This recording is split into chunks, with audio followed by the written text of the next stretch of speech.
Praise the Lord. Good morning. கர்த்தர் நல்லவர், அவர் கிருபை என்றும் உள்ளது. மார்க்கு 11:24 நீங்கள் ஜெபம் பண்ணும்போது எவைகளை கேட்டுக்கொள்வீர்களோ அவைகளை பெற்றுக்கொள்வோம் என்று விசுவாசியுங்கள், அப்பொழுது அவைகள் உங்களுக்கு உண்டாகும் என்று சொல்லுகிறேன். மார்க்கு 11:24. ஆண்டவராய் இயேசு கிறிஸ்து நீங்கள் ஜெபம் பண்ணும்போது எவைகளை கேட்டுக்கொள்வீர்களோ அவைகளை பெற்றுக்கொள்வோம் என்று விசுவாசியுங்கள், அப்பொழுது அவைகள் உங்களுக்கு உண்டாகும் என்று சொல்லுகிறார்.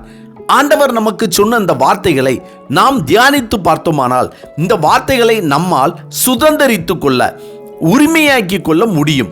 ஏனென்றால் ஜெபத்தில் பல விதங்கள் உள்ளது. நாம வீணான வார்த்தைகளால் ஜெபிக்க முடியாது. அந்த ஜெபம் ஆண்டவருடைய சமூகத்தில் எட்டவும் எட்டாது. அதுவும் அவருக்கு அருவருப்பானது. நாம் ஜெபிக்க வேண்டும் என்ற உணர்வை கொடுப்பதும், ஆண்டவருக்கு பிரியமான உண்மையான ஜெபத்தை கொடுப்பதும், ஜெப ஆவியை கொடுப்பதும் ஆண்டவராகிய இயேசு கிறிஸ்து தான். நம்முடைய ஜெபம் உண்மையான ஜெபமாக, ஆவியில் நிறைந்த ஜெபமாக, அவர் சமூகத்துக்கு சென்றடையத்தக்க ஜெபமாக இருக்க வேண்டும்.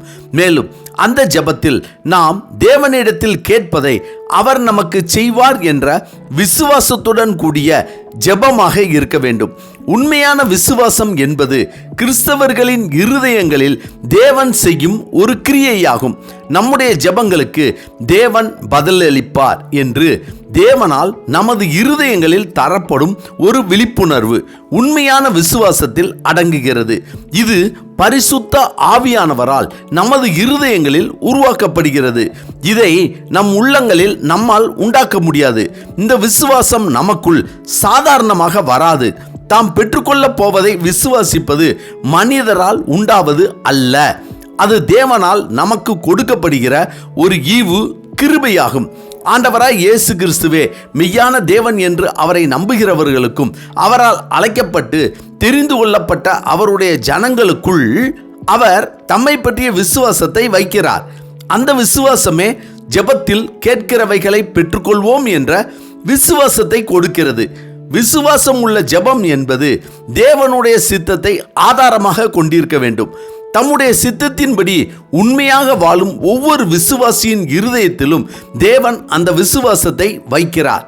இந்த விசுவாசம் தேவனுடைய கட்டுப்பாட்டுக்குள் இருக்கிறது.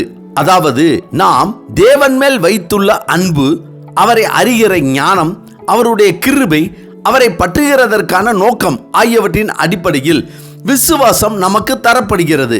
நம்மீது அவருக்குள்ள அன்பை வெளிப்படுத்தவும் அவருடைய சித்தத்தை நிறைவேற்றவும் விசுவாசம் தரப்படுகிறது. எனவே இப்படிப்பட்ட ஜெபத்தையும் விசுவாசத்தையும் நாம் தேவனிடத்தில் பெற்றுக்கொண்டு ஆண்டவராய் இயேசு கிறிஸ்து நமக்கு சொல்லிக் கொடுத்தபடி ஜெபத்தில் விசுவாசத்தோடு கேட்கிற யாவற்றையும் நாம் பெற்றுக்கொண்டு ஆசீர்வாதமாய் வாழலாம், வாழ்வோம். ஆமென்.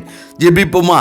சர்வ வல்லமை உள்ள சேனைகளின் தேவனாகிய கர்த்தாவே, அனுதினமும் நாங்கள் உம்மை உண்மையாய் தேடுகிற இருதயத்தையும், உம்மை நோக்கி எங்களுடைய விண்ணப்பங்களை செலுத்துகிற ஜெப ஆவியையும், உம்மிடத்தில் எங்களுடைய தேவைகளை கேட்டு பெற்றுக்கொள்ளக்கூடிய விசுவாசத்தையும் நீர் கிருபையாய் எங்களுக்கு தர வேண்டும் என நாங்கள் ஜெபிக்கிறோம்.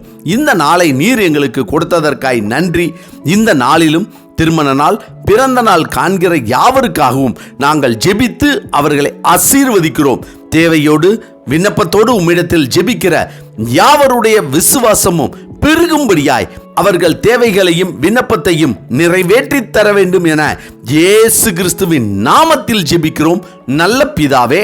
ஆமேன், ஆமேன். கர்த்தர் நல்லவர், அவர் கிருபை இன்று முழுவதும் நம்மோடு கூட இருப்பதாக. ஆமென்.